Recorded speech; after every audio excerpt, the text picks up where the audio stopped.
Doctor BR Ambedkar జయంతి నేడు. Doctor BR Ambedkar జయంతిని వీధి వీధిన దేశమంతా పండగలా జరుపుకుంటున్నారు. ఈ అంబేద్కర్ జీవితంలో జరిగినటువంటి కొన్ని జీవిత విషయాలను, విశేషమైనటువంటి సంఘటనలు తెలుసుకునేటువంటి చిరు ప్రయత్నం చేద్దాం. డాక్టర్ బిఆర్ అంబేద్కర్ జీవిత చరిత్రలో కీలక సహకారాలు మరియు విజయాలు. బాబాసాహెబ్ అంబేద్కర్ అని ముద్దుగా పిలువబడే డాక్టర్ బిఆర్ అంబేద్కర్ ఒక దార్శనిక నాయకుడు, సామాజిక సంస్కర్త మరియు భారత రాజ్యాంగ ప్రధాన నిర్మాత. 1891 ఏప్రిల్ 14న మధ్యప్రదేశ్లోని మౌలో జన్మించారు. ఆయన తీవ్రమైన కుల వివక్షతను ఎదుర్కొన్నారు, కానీ తన అద్భుతమైన విద్యా విజయాల ద్వారా ఈ సవాళ్లను అధిగమించారు.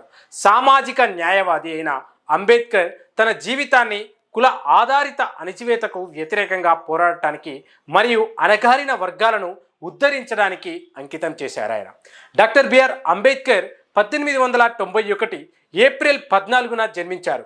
ఆయన తండ్రి రామ్జీ ముఖర్జీ సక్పాల్ బ్రిటిష్ ఇండియన్ ఆర్మీలో ఆర్మీ ఆఫీసర్గా పనిచేశారు.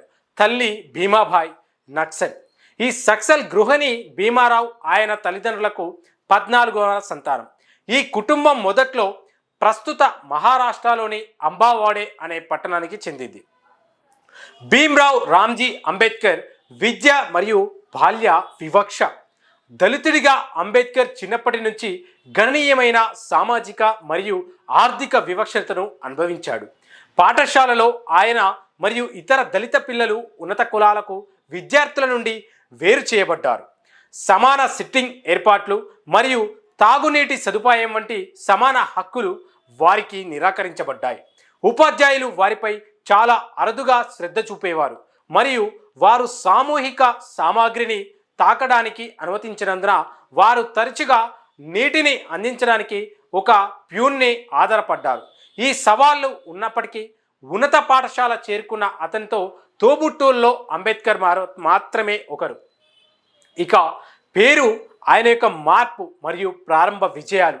ఉన్నత పాఠశాలలో ఉన్నప్పుడు అతని బ్రాహ్మణ ఉపాధ్యాయుల్లో ఒకరు పాఠశాల రికార్డులో తన ఇంటి పేరును అంబేద్కర్ నుండి అంబేద్కర్గా మార్చారు.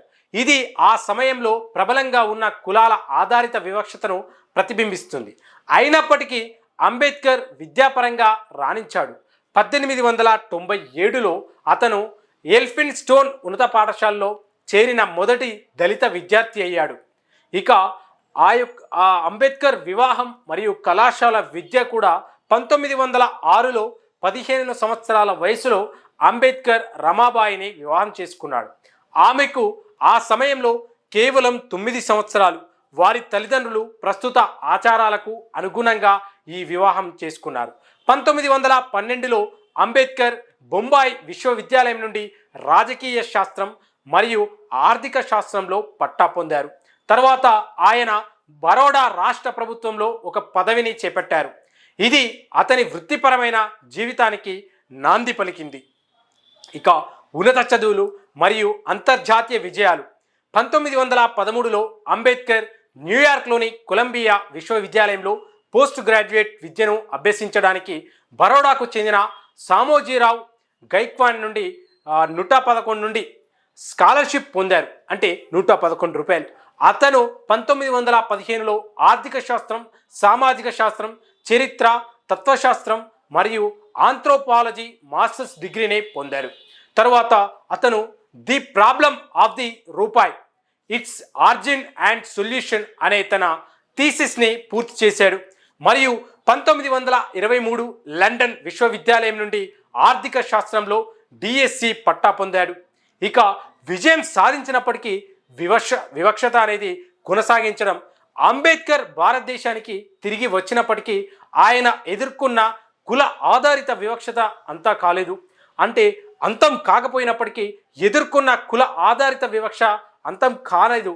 ఆయన ఉన్నత డిగ్రీలు మరియు గణనీయమైనటువంటి విజయాలు సాధించినప్పటికీ బరోడా రాజు రక్షణ కార్యదర్శిగా పనిచేస్తున్నప్పుడు కూడా ఆయనను ఉన్నత కుల అధికారులకి అంటరాని వ్యక్తిగా చూడటం కొనసాగించారు. ఇక తరువాతి జీవితం మరియు వారసత్వం. అంబేద్కర్ జీవితాంతం కుల వివక్షత వ్యవస్థకు వ్యతిరేకంగా చేసిన పోరాటానికి వివక్ష అనుభవాలు ఆజ్యం పోశాయి. ఆయన ప్రముఖ నాయకుడు మరియు సామాజిక సంస్కరణల న్యాయవాది అయ్యాడు. దళితులు మరియు ఇతర అణగారిన వర్గాలకు సమానత్వం కల్పించడానికి తన జీవితాన్ని అంకితం చేశాడు. భారతదేశ సామాజిక మరియు రాజకీయ దృశ్యాన్ని ఆయన చేసిన కృషి తరతరాలకు స్ఫూర్తినిస్తూనే ఉంది. స్వాతంత్ర్య సమయంలో అంబేద్కర్ ప్రమేయం. అంబేద్కర్ భారతదేశ స్వాతంత్ర ప్రచారం మరియు చర్చల్లో పాల్గొన్నాడు. స్వాతంత్ర్యం తర్వాత అతను భారత రాజ్యాంగ ముసాయిదా కమిటీకి చైర్మన్ అయ్యాడు. భారతదేశ స్వాతంత్ర్యం తర్వాత అతను మొదటి న్యాయ మంత్రి మరియు భారత రాజ్యాంగ నిర్మాతగా పరిగణించబడ్డాడు. 1956లో అతను బౌద్ధ మతంలోకి కూడా మారాడు. ఫలితంగా దళితులు సామూహిక మతం మారారు. 1948లో 7 సంవత్సరాలు మధుమేహంతో పోరాడిన తర్వాత అంబేద్కర్ డిసెంబర్ 6, 1956న తన ఇంట్లో నిద్రలోనే మరణించాడు. డాక్టర్ బిఆర్ అంబేద్కర్ విజయాల్లో కొన్ని మనం తీసుకుంటే 1935లో Reserve Bank of India RBI ఏర్పాటులో అంబేద్కర్ కీలక పాత్ర పోషించాడు. 1955లో మెరుగైన ప్రభుత్వం కోసం మధ్యప్రదేశ్ మరియు బీహార్ విభజనను ప్రతిపాదించిన మొదటి వ్యక్తి. ఆయన సాంస్కృతిక భారత యూనియన్ అధికారిక భాషగా చేయాలని కూడా ఆయన కోరుకున్నారు. మరియు లోక్సభ ఎన్నికల్లో 2 సార్లు పాల్గొన్నారు. కానీ 2 సంవత్సరాల్లోనూ గెలవలేకపోయారు. అంటే ఆ 2 సందర్భాల్లోనూ గెలవలేకపోయారు. వెయిటింగ్ ఫర్ వీసా అనే ఆయన ఆత్మకథను కొలంబియా విశ్వవిద్యాలయంలో పాఠ్య పుస్తకంగా ఉపయోగిస్తున్నారు. ఉపాధి మరియు నియోజకవర్గ రిజర్వేషన్ సూత్రాన్ని ఆయన వ్యతిరేకించారు మరియు ఆ వ్యవస్థ అసలు ఉండాలని కోరుకోలేదు. భారతదేశం వెలుపల పిహెచ్డి పట్టా పొందిన తొలి భారతీయుడు ఆయన. భారతదేశ పని గంటలను రోజుకి 14 నుండి 8 గంటలకు తగ్గించాలని ఒత్తిడి చేసింది అంబేద్కర్. జమ్మూ కాశ్మీర్ రాష్ట్రానికి ప్రత్యేక హోదా ఇచ్చిన భారత రాజ్యాంగంలోని ఆర్టికల్ 370ను ఆయన తీవ్రంగా వ్యతిరేకించారు. 1916 డాక్టర్ బిఆర్ అంబేద్కర్ బరోడా సంస్థానాన్ని రక్షణ కార్యదర్శిగా పనిచేశారు. ఆయన దళితుడు కావడంతో పని అంత సులభం కాదు. ఆయన ప్రజలు ఎగతాళి చేశారు మరియు తరచుగా విమర్శించారు. నిరంతర కుల వివక్షతను ఆయన పోరాటం కొనసాగుతూనే వస్తుంది. 1916లో డాక్టర్ బిఆర్ అంబేద్కర్ బరోడా సంస్థానానికి రక్షణ కార్యదర్శిగా పనిచేశారు.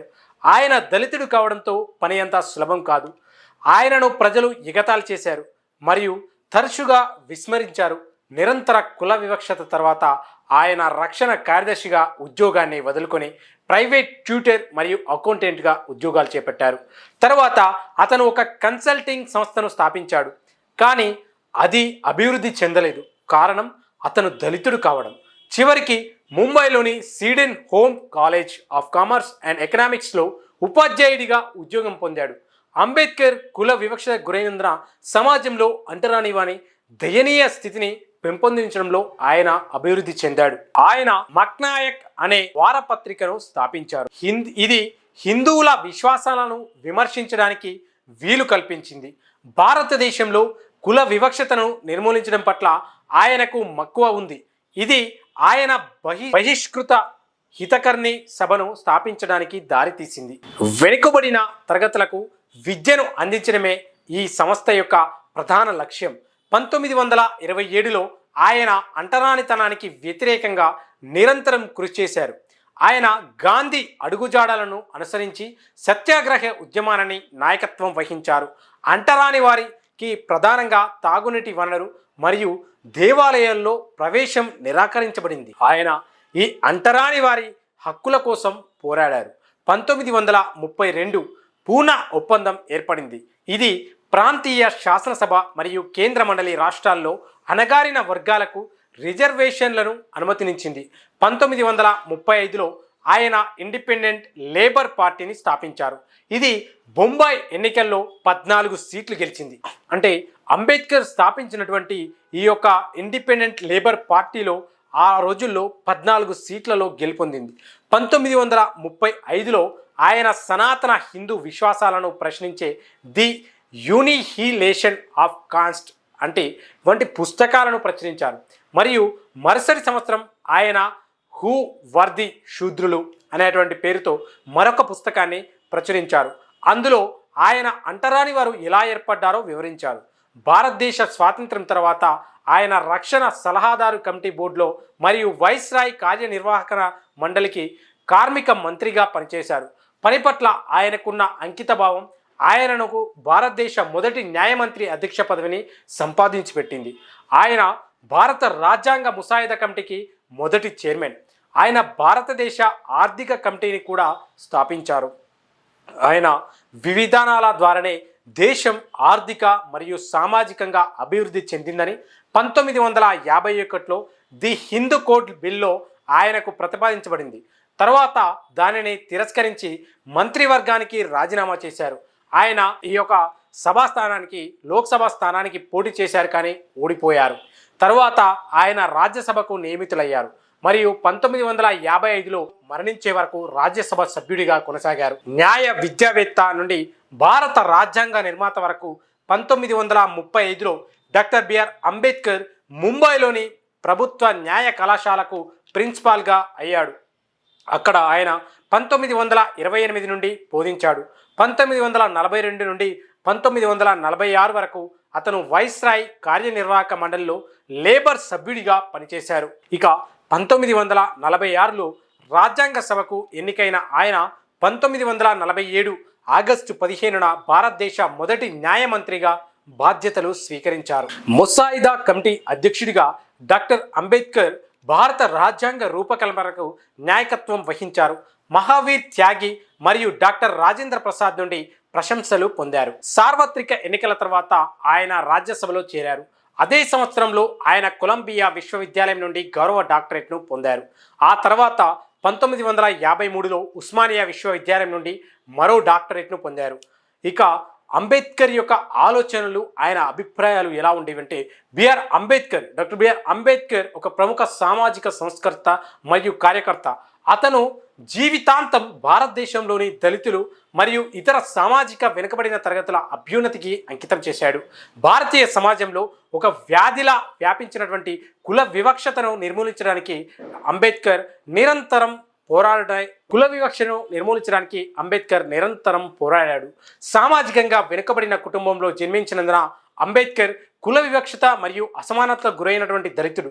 అయితే అన్ని అడ్డంకులను అధిగమించి అంబేద్కర్ ఉన్నత విద్యను పూర్తి చేసిన మొదటి దళితుడయ్యాడు. ఆ తరువాత ఆయన కళాశాల పూర్తి చేసి లండన్ విశ్వవిద్యాలయం నుండి ఆర్థిక శాస్త్రంలో డాక్టరేట్ పొందారు. వెనుకబడిన వర్గాల హక్కుల కోసం మరియు సమాజంలో పాటిస్తున్నటువంటి అసమానతలను వ్యతిరేకంగా పోరాడాలనే లక్ష్యంతో ఆయన పూర్తిగా రాజకీయాల్లోకి ప్రవేశించారు. ఇక భారతదేశ స్వతంత్రమైన తర్వాత ఆయన స్వతంత్ర భారతదేశానికి మొదటి న్యాయమంత్రిగా మరియు భారత రాజ్యాంగం యొక్క ముఖ్య నిర్మాతగా ఎదిగారు. తరువాత 1956 ఆయన బౌద్ధ మతాన్ని అత్యంత శాస్త్రీయ మతంగా భావించి దానిని స్వీకరించారు. మత మార్పిడి వార్షికోత్సవం జరిగిన 2 నెలల్లోనే అంబేద్కర్ 1956లో మధుమేహంతో మరణించారు. ఇక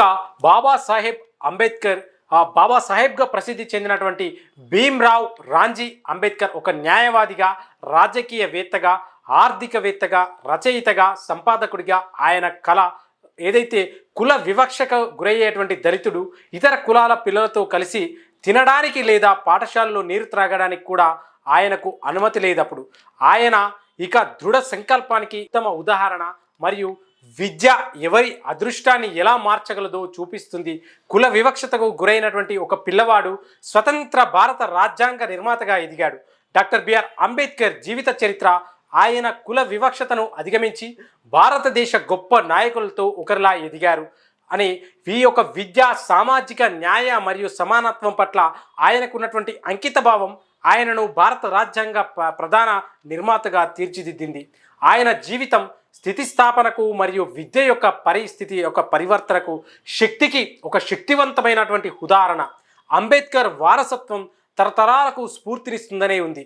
ఇక దృఢ సంకల్పం చరిత్ర గమనాన్ని మార్చగలదని నిరూపిస్తుంది. ఇది అంబేద్కర్ యొక్క జీవితంలో జరిగినటువంటి కొన్ని ముఖ్య సంఘటనలుగా మనం గుర్తించవచ్చు.